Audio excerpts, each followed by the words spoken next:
ከመይኮኖ ቅዱስ ቀቦሞ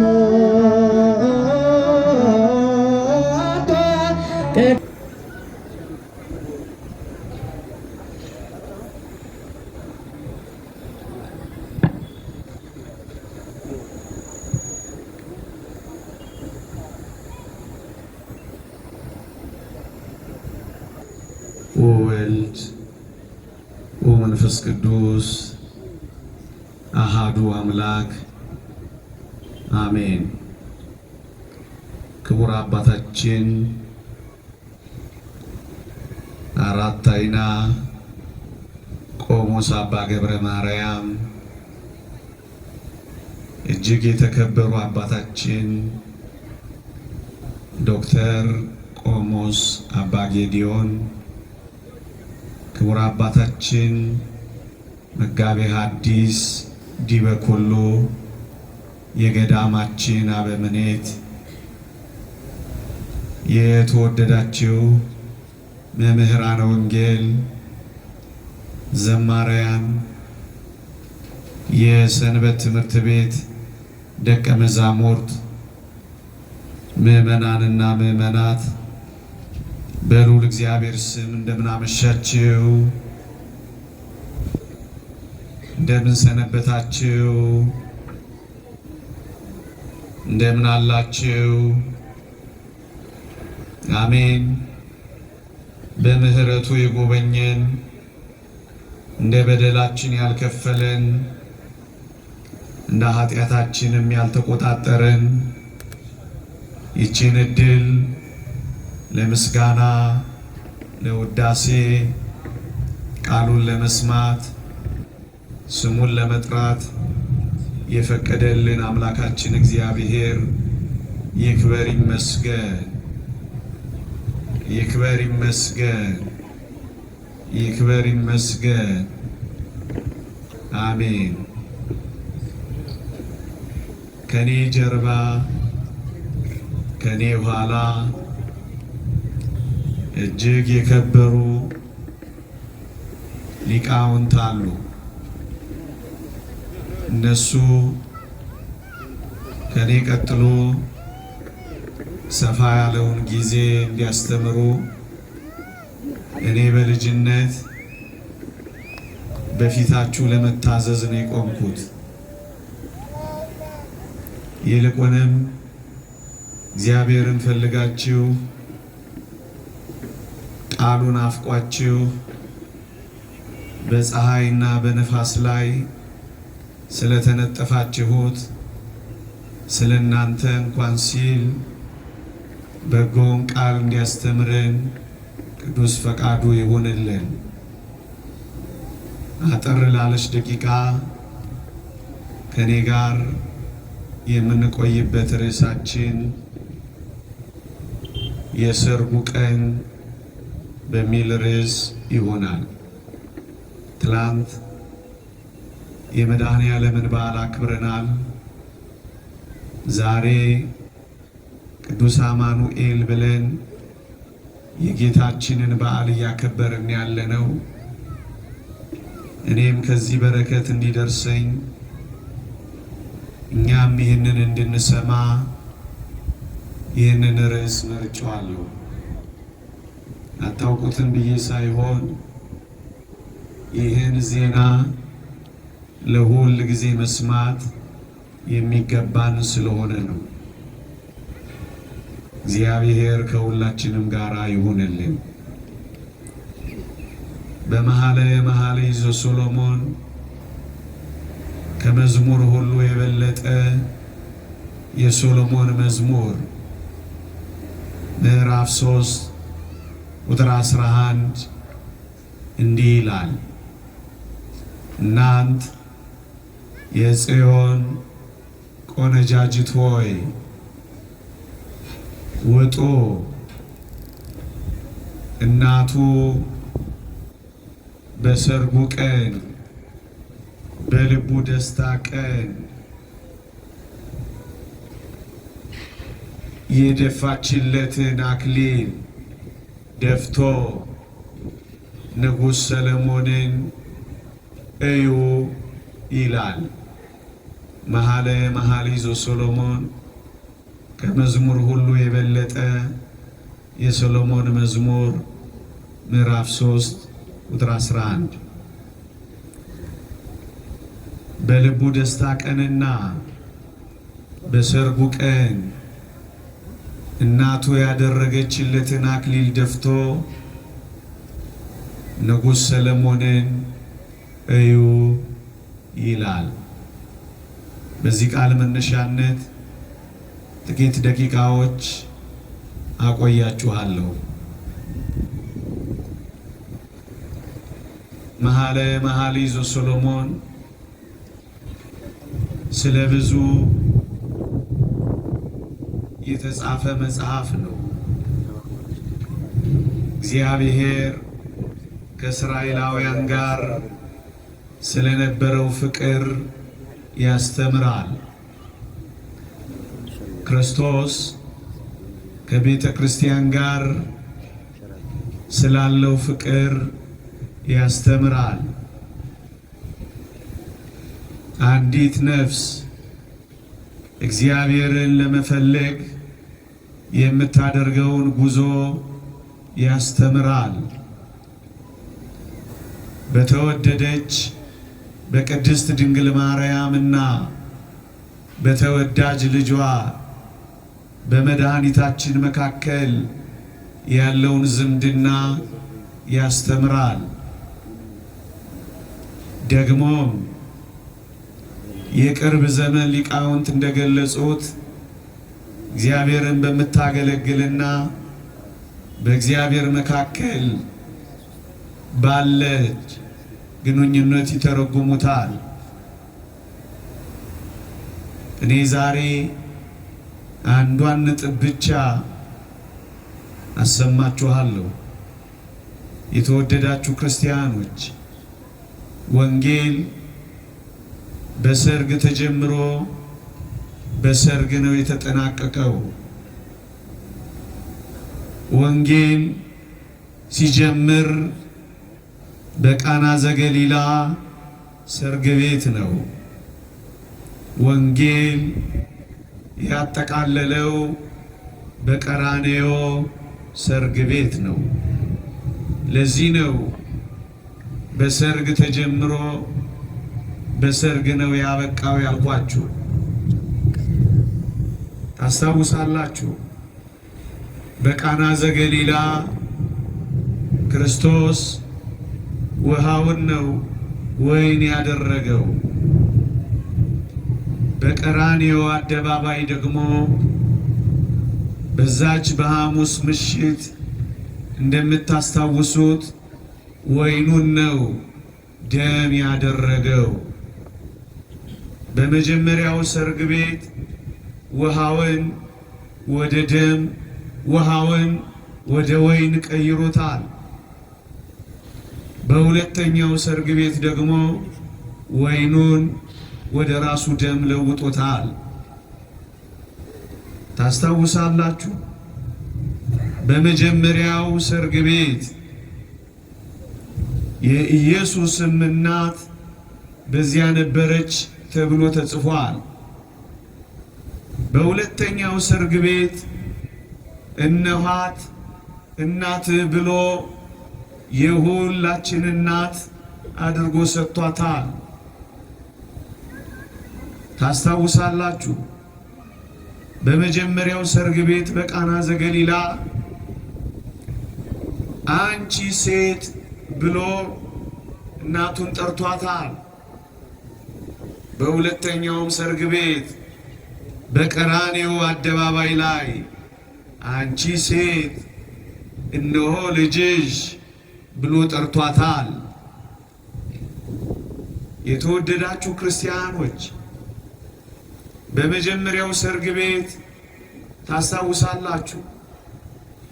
መጀመሪያ የቀረበው መናኛ የሆነው ጣፋጭ ያልሆነው ደስ የማያሰኘው ወይን ነበር የቀረበው።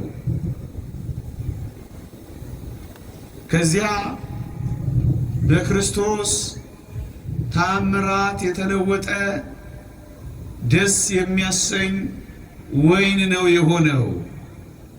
በመጀመሪያው በቃና ዘገሊላ ሰርግ ቤት፣ በሁለተኛው ሰርግ ቤትም እንደዚህ ነው የሆነው። ምዕመናን፣ በመጀመሪያ ደስ የማያሰኘው ሕማሙን፣ ደስ የማያሰኘው ስቃዩን፣ ደስ የማያሰኘውን መከራውን አሳየን። ልክ በቃና ዘገሊላ መናኛ የነበረውን ወይን እንዳሳየን ደስ የማያሰኘውን መከራ፣ ደስ የማያሰኘውን ስቃይ፣ ደስ የማያሰኘውን ሐዘን ካየን በኋላ ግን ጣፋጭ ወይኑን እንዳቀመሳቸው በሁለተኛውም ሰርግ ቤት ጣፋጭ የሆነውን ትንሣኤውን አይተናል። ምዕመናን፣ በመጀመሪያ ደስ የማያሰኘውን ሞቱን፣ ከዚያም ደስ የሚያሰኝ ትንሣኤውን አሳይቶናል። በመጀመሪያው ሰርግ ቤት ውሃውን ወይን ያደርግ ዘንድ በእናቱ በእመቤታችን በቅድስት ድንግል ማርያም ተለመነ፣ ተጠየቀ። በሁለተኛው ሰርግ ቤት በቀራንዮ ደግሞ ወይኑን ደም ያደርግ ዘንድ የአባቱ ፈቃድ ሆነ ይላል አንድ ሊቅ። በመጀመሪያው ሰርግ ቤት የእናቱ፣ በሁለተኛው ሰርግ ቤት የአባቱ ፈቃድ ሆነ ይላል። በመጀመሪያው ሰርግ ቤት የእመቤታችን የቅድስት ድንግል ማርያም የእናቱ ምልጃ፣ የእናቱ ጥያቄ ወደ አደባባይ አገልግሎት፣ ወደ አደባባይ ተአምራት አውጥቶታል። ሁለተኛው ሰርግ ቤት ቀራንዮ ደግሞ የእሱ ፈቃድ፣ የአባቱ ፈቃድ፣ የባህሪ ሕይወቱ የመንፈስ ቅዱስ ፈቃድ ዓለምን ለማዳን ወደ መስቀል አውጥቶታል። ለዚህ ነው ወንጌል በሰርግ ተጀምሮ ወንጌል በሰርግ ነው የተፈጸመው ያልኳችሁ ወገኖቼ። መኃልየ ዘሰሎሞንን ያነሳውላችሁ ጥቅስም ይሄን የቀራንዮ ሰርግ ነው የሚያነሳው። በልቡ ደስታ ቀን፣ በሰርጉ ቀን እናቱ ያደረገችለትን አክሊል ኑ እዩ ይላል። እናቱ የተባሉ ቤተ አይሁድ ናቸው። የእሾህ አክሊል ደፍቶ ሙሽራውን ኑ እዩ የሚል ጥሪ ነው የሚያቀርበው ወገኖቼ። ይሄ ለጊዜው ለጠቢቡ ሰለሞን የተጠቀሰ ነው።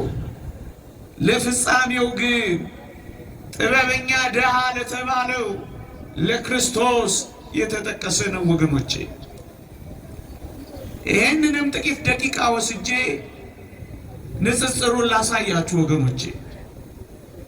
ታስታውሳላችሁ፣ ጠቢቡ ሰለሞን የዳዊት ልጅ ነው። የተወደደ መድኃኒታችን ኢየሱስ ክርስቶስም የዳዊት ልጅ ሆይ ማረኝ ተብሏል። ሰሎሞንም ክርስቶስም የዳዊት ልጅ ተብለዋል። ይሄ ብቻ አይደለም። ሰሎሞን በእግዚአብሔር የተወደደ ይዲድያ ተብሎ ተጠርቷል። ታስታውሱ ከሆነ የተወደደ መድኃኒታችን ኢየሱስ ክርስቶስም የምወደው ልጄ ይህ ነው ተብሎ ተነግሮለታል። ለጊዜው ለሰለሞን ለፍጻሜው ለክርስቶስ መሆኑን እያሳየኋችሁ ነው ምዕመናን። ታስታውሳላችሁ ስለ ሰሎሞን በተነገረው አንቀጽ የሰሎሞንን ጥበብ ለማየት ከምድር ዳርቻ ይመጡ ነበር ተብሎ ተጽፏል። በጣም ጥበበኛ ነበር ሶሎሞን። ክርስቶስስ ካላችሁኝ ራሱ ጥበብ ተብሎ ተጠርቷል። የጥበብ ሁሉ መዝገብ በእርሱ ነውና ተብሎ ተነግሮለታል። ጠቢቡ ደሃ ተብሎ ተጠርቷል። ስለኛ ደሃ ስለሆነ ተወዳዳሪ፣ ተነጻጻሪ፣ ተፎካካሪ የሌለው ጥበበኛ ክርስቶስ ከጥበበኛው ሰሎሞን ጋር ተነጻጽሮ ቀርቧል። ይሄ ብቻ አይደለም ወገኖቼ። ታስታውሱ ከሆነ ንጉሥ ሰሎሞን በበቅሎ ላይ ተቀምጦ በታላቅ ደስታ 1000 ዓመት ንገሥ ተብሎ ተዘምሮለታል። ንጉሥ ክርስቶስም በአህያና በውርንጫይቱ ላይ ተቀምጦ ሆሳዕና የዳዊት ልጅ አሁን አድን እየተባለ ተዘምሮለታል። ይሄ ብቻ አይደለም። ሰሎሞን በዳዊት ዙፋን ላይ ተቀምጧል። ክርስቶስም የልዑል ልጅም ይባላል፣ በዳዊት ዙፋን ላይም ይቀመጣል ተብሎ ተነግሮለታል። ይሄ ብቻ አይደለም ምእመናን፣ ለሰሎሞን ነገሥታት ስጦታ አምጥተውለታል። ለንጉሥ ክርስቶስም ነገሥታት ገብረውለታል። ሰሎሞን ተቀብቶ ነግሷል። ንጉሥ ክርስቶስም ለድሆች የምስራችን እነግር ዘንድ ቀብቶኛል ብሏል። ብዙ ላነሳላችሁ እችላለሁ። ለጊዜው ለሰሎሞን፣ ለንጉሱ፣ ለፍጻሜው ለንጉሱ ለክርስቶስ ተጠቅሷል። ለዚህ ነው ይሄንን ጥቅስ እንዲህ ባለ ቀን አባቶቻችን የሚያስተምሩት። የትኛው ቀን? ክርስቶስ የሰርጉ ቀን የተባለች ዕለተ ዓርብ ነች ወገኖቼ። ዛሬም ዕለተ ዓርብ ነው። ያንን ጥንተ ስቅለት የምናስብበት ቀን። አዎ የተወደደ መድኃኒታችን ስለ እኔና ስለ እናንተ የተሞሸረባት ቀን፣ ክርስቶስ ስለኛ ሰርግ ያደረገባት ቀን፣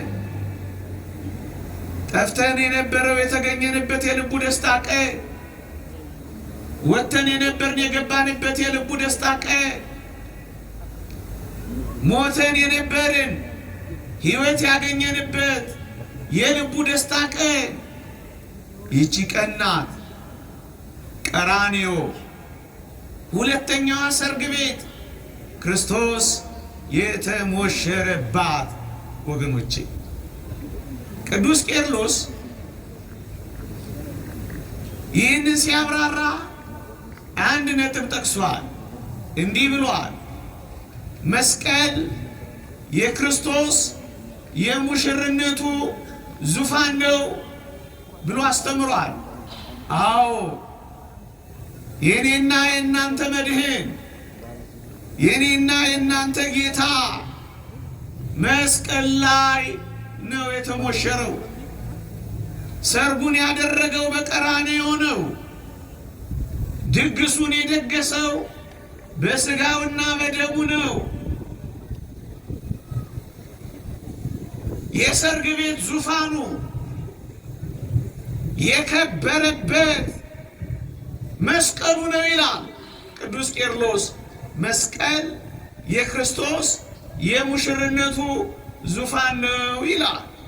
ወገኖቼ ክርስቶስ ቤተ ክርስቲያንን ያጫት፣ እኛን ያጨን መስቀል ላይ ተሞሽሮ ነው። መስቀል ላይ የሰርጉን ቀን አድርጎ ነው። መስቀል ላይ አክሊል እሱም የሾህ አክሊል ደፍቶ ነው ወገኖቼ። ለዚህ ነው ቤተ ክርስቲያን በቅዳሴዋ እንዲህ ብላ ዘውትር የምታዜመው መኑ ዘርእየ መራዌ ዘይጠብ ሥጋው በጊዜ ከብካቡ። በሰርጉ ጊዜ ሥጋውን ቆርሶ የሚያበላ፣ በሰርጉ ጊዜ ደሙን አፍሶ የሚያረካ እንዲህ ያለ ሙሽራ ያየ ማን ነው ትላለች ቤተ ክርስቲያን።